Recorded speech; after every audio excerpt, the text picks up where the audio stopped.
Hello everyone and welcome to my channel. Today we will learn English and practice our listening skill through the story of the mysterious character Rasputin.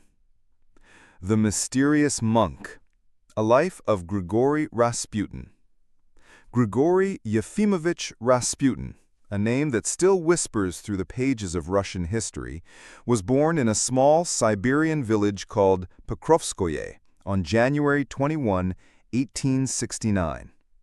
He was a simple peasant with a huge influence. Rasputin's life was full of mystery, and his path from a quiet village to the heart of the Russian Empire is one of the most incredible stories you will ever hear. Rasputin's early life was simple and difficult, typical of a Russian peasant family at the time. He was born to Yefim and Anna Rasputin, and was the fifth of 8 children, but only 2 other children lived to adulthood. He received no formal education and could not read or write for most of his youth.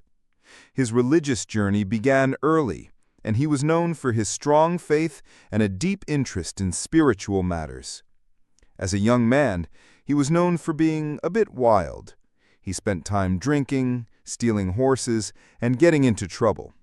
However, in his late teens, he had a major spiritual awakening. He changed his ways and became a wandering holy man, or a stranyek. This decision would forever change his life's path. Rasputin's journey as a stranyek led him to many holy sites and monasteries. Although he had no formal education, he learned a lot about religion, healing, and people's beliefs during his travels. He developed a special kind of charisma and a powerful way of talking to people. His eyes were very intense, and many people felt he had a special gift. He was known for his ability to connect with others on a deeply spiritual level and to offer comfort and guidance. This period was crucial for his personal growth as he moved from a simple peasant to a man with a strong spiritual reputation. Rasputin's life took a dramatic turn when he arrived in St. Petersburg, the capital of Russia, in 1903. He quickly became famous among the city's high society, who were fascinated by his peasant wisdom and spiritual power. However, his most significant role came in 1905, when he was introduced to Tsar Nicholas II and Tsarina Alexandra. Their young son, Alexei, suffered from hemophilia, a dangerous bleeding disease. Doctors could not help the boy, and the Tsarina was desperate. When Rasputin was brought in, he seemed to be able to help Alexei. He would sit with the boy, talk to him, and pray with him, and the bleeding would often stop. To the royal family, especially Alexandra, this was a miracle, and Rasputin became their most trusted advisor. His influence grew immensely, and he started to have a say in important political decisions. This made many people in the Russian court very angry and jealous. Despite his fame and power, Rasputin's personal life was full of controversy.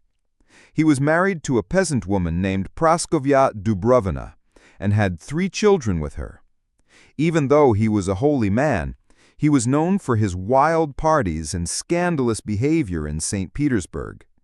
Many people saw him as a corrupt and immoral figure, not a true man of God. He often spent time with noble ladies, and stories about his bad behavior spread throughout the city.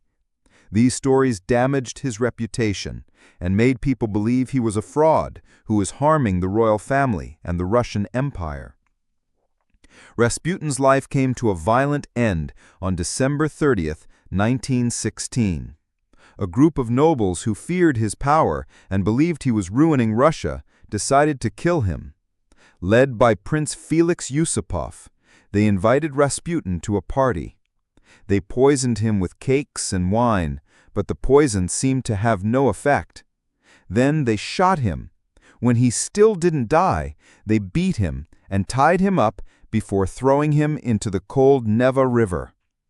His death was as strange and mysterious as his life. Even after his death, his influence remained, and some people believe his death was one of the events that led to the Russian Revolution a few months later. Today, Rasputin is a complex historical figure, a symbol of both spiritual faith and political corruption. He is a reminder of how one person from a simple background can have a huge impact on the world, for better or for worse.